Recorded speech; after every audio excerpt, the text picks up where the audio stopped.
towards finding what really happened during the event. Certainly, we would request as well a certified true copy, if not from the police authorities from the Senate.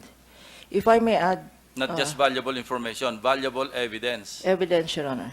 I'm very careful with my words, Your Honor, because there seems to be a tendency to file libel cases against lawyers who make public statements, and I confirm for the record that Dean Divina has already filed 2 libel cases against us, Your Honor, just for speaking on behalf of the parents, Your Honor. And I hope that does not happen to all lawyers here, because if there are 40 lawyers representing 40 respondents, Your Honor, there may be a concern, there may be a chilling effect, Your Honor. So on behalf of the parents, maybe there should be immunity for the parents and for the lawyers for the statements made in the Senate investigation.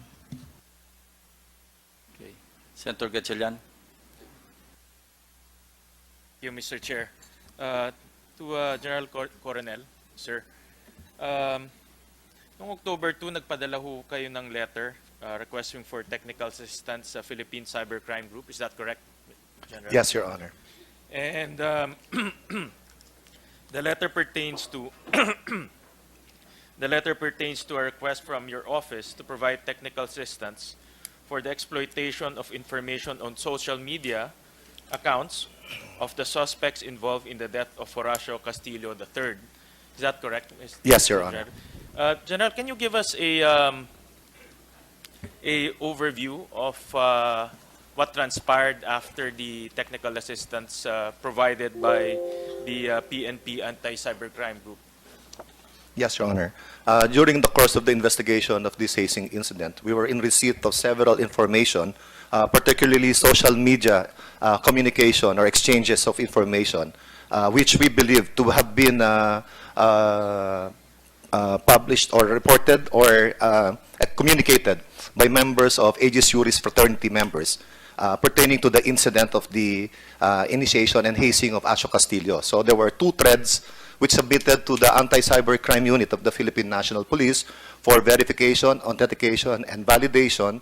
And in these social media exchanges of information, it was indicated that several fraternity members, not only residents but also alumni, were aware of the incident of the death of Horacio Castillo, even on the early morning, in the early hours of the morning of September 17, when Horacio was brought to Chinese General Hospital. And because of this, we submitted it to the Anti-Cybercrime Unit for examination and evaluation, Your Honor. Thank you, General. And subsequently, also there were also social media chatter about a discussion in Novotel. Yes.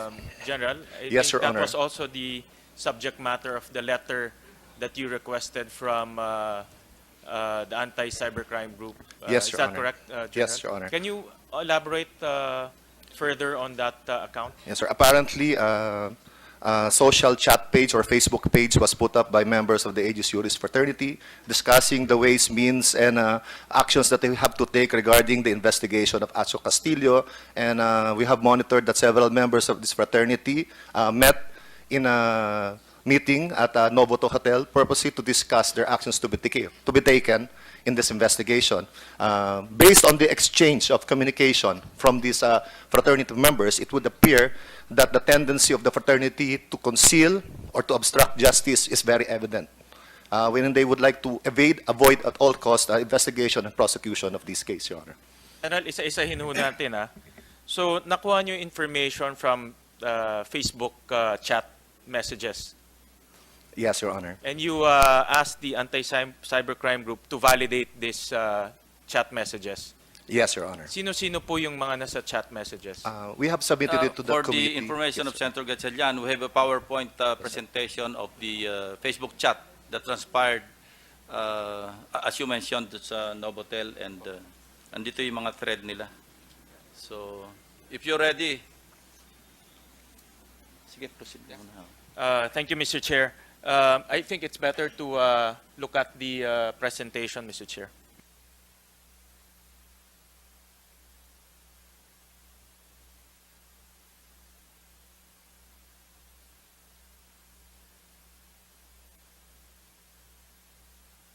Aegis Juris chat messages, September 17 to 18, 2017. Attorney Marvy Abo, Brian Bangui, Attorney Cecilio Jimeno, Attorney Alston Kevin Anarna. For the record, ito yung mga nag-participate sa chat. Is that correct? Yes, yes, Okay. sir. Attorney Ferdinand Rogelio, Attorney Edsel Bert Canlas, Attorney Cesar Ocampo Ona, Arvin Balag, Jose Miguel Salamat, Attorney Gail Dante Acuzar Caraan, Attorney Henry Pablo Jr., Attorney Michael Vito, Attorney Cesar Mong Gaba de la Fuente, Attorney Nino Cervanes, Ronald Cheng, Attorney Manuel Angelo Ventura III, Milfen Alvarado, Attorney Jet de la Peña Villaroman.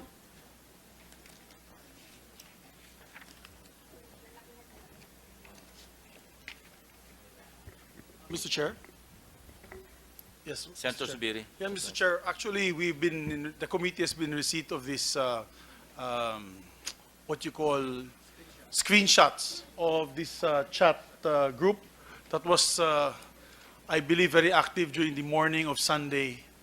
And we'd like to direct the Manila Police District together with the investigating group to take a look at these screenshots, verify through your anti-cybercrime unit to verify these accounts in Facebook and to see if these are actual persons, who they are, what circumstances they're in. I believe most of them are lawyers. Kaya, Your Honor, Mr. Chairman, kung ganito po ang ating mga future lawyers at yung mga abogado po natin active in cover-ups of crimes, I feel sorry for the law profession. I really do, Mr. Chairman. And so, we direct the committee to come up with a report as well on these screenshots of these group chats, because it's the points being raised there. I read it one time last week, Mr. Chairman. The points being raised there are a matter of obstruction of justice and clearly a cover-up. Meron po dyan messages na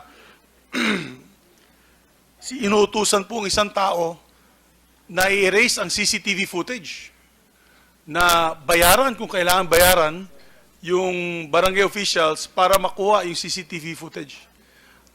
Obviously, this is an obstruction of justice, a clear cover-up on the investigation. So we'd like to direct the Manila Police District to look further into this. We will give you all the information.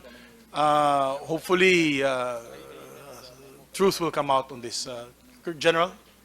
Yes, sir. We have submitted already these initial findings to Facebook Philippines, and we're waiting for validation in order that the same may be used in evidence in court, if ever, Your Honor. With kind Senator indulgence of Senators, Mr. Chair, this is the first time I've actually seen I've seen the memo, no, but I haven't seen the exact conversation. Maybe request the good committee secretary to just give us a very brief synopsis of the chat that went through during that time, Mr. Chair. Siguro, i-highlight na lang yung mga importante na mga chat messages. Earlier on, after the testimony was made public of John Paul Solano, I believe Prosecutor General Jorge Catalan Jr. had wanted to make a statement.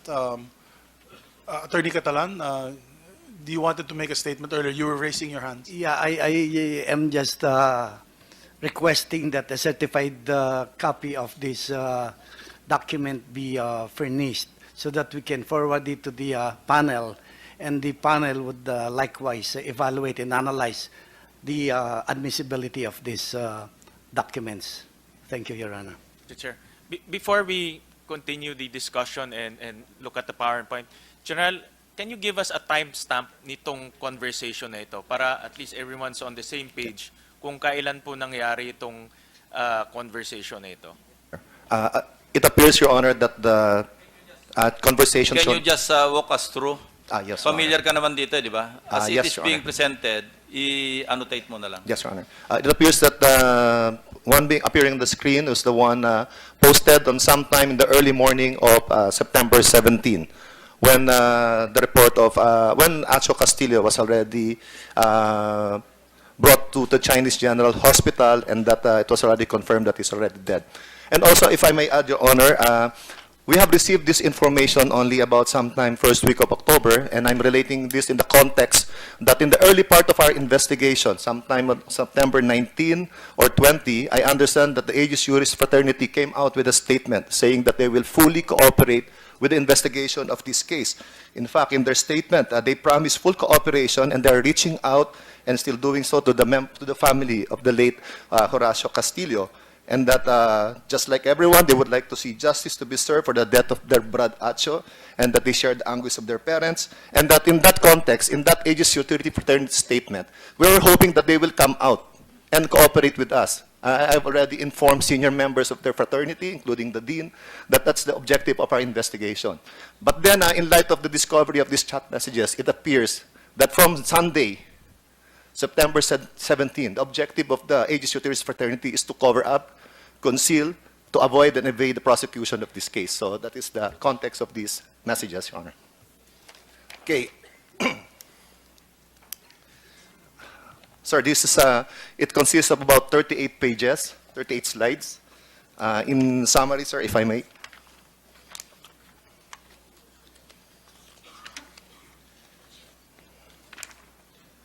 Yes, sir. Of these chat messages pertaining to the early morning of September 17, there were 30 personalities mentioned or included in the message thread.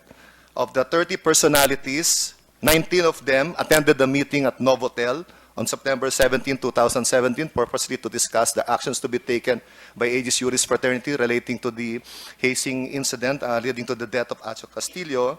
Of the 19 attendees, we were able to identify 12 of them through their Facebook pages or social media information. Of these 12, 7 are, of the 12, 7 are still subject for identification. 6 were mentioned by the informants relating to this information or thread. And as I mentioned earlier, this chat started in the early morning of September 17. The group messenger or chat page was created by attorney Marvy Rosero Abu, who was the one who spearheaded or initiated this exchange of thread, asking members of the Aegis Juris Fraternity to hold a meeting and in order to discuss the actions to be taken by the fraternity. So as shown earlier, we were able to gather the identities mostly of those who were involved in the thread, and also identities of those who were added but did not participate in the conversation. Yes, sir.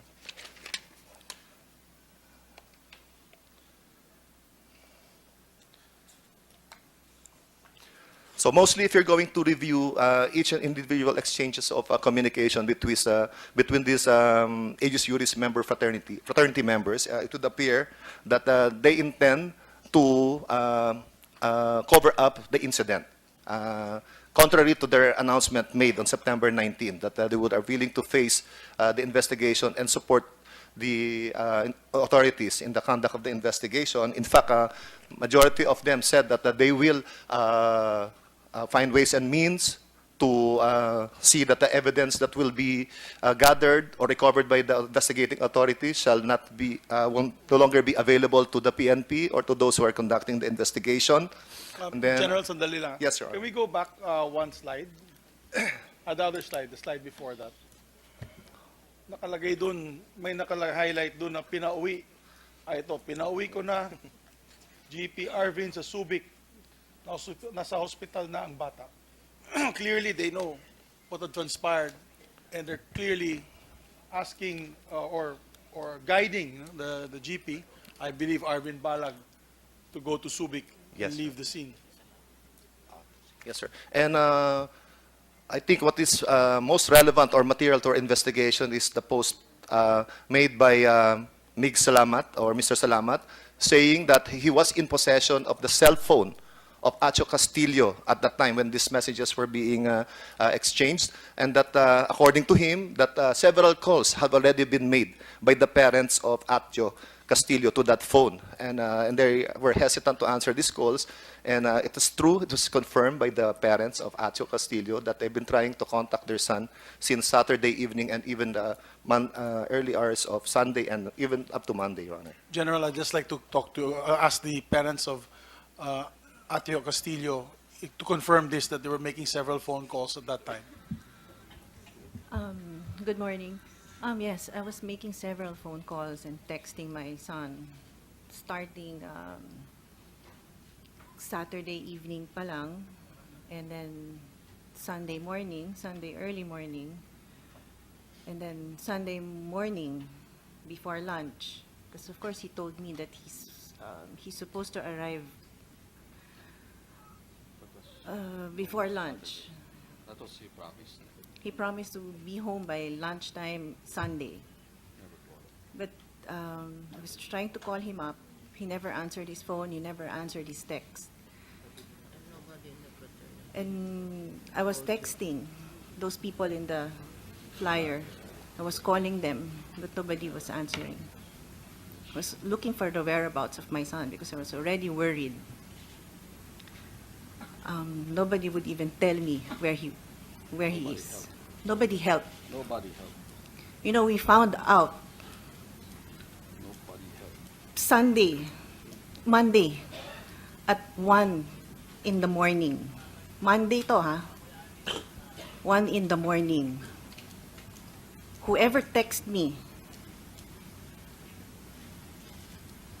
and then I found him sa puneraria, unidentified. So tell me what happened during those days. Because you have to answer for all of that. You have his phone, Bring it back. bring it back. Bring it back. You have his eyeglasses, you have his watch, bring it back. Those are important to us. Those are important bring it things to back. us. Those were his last things that I want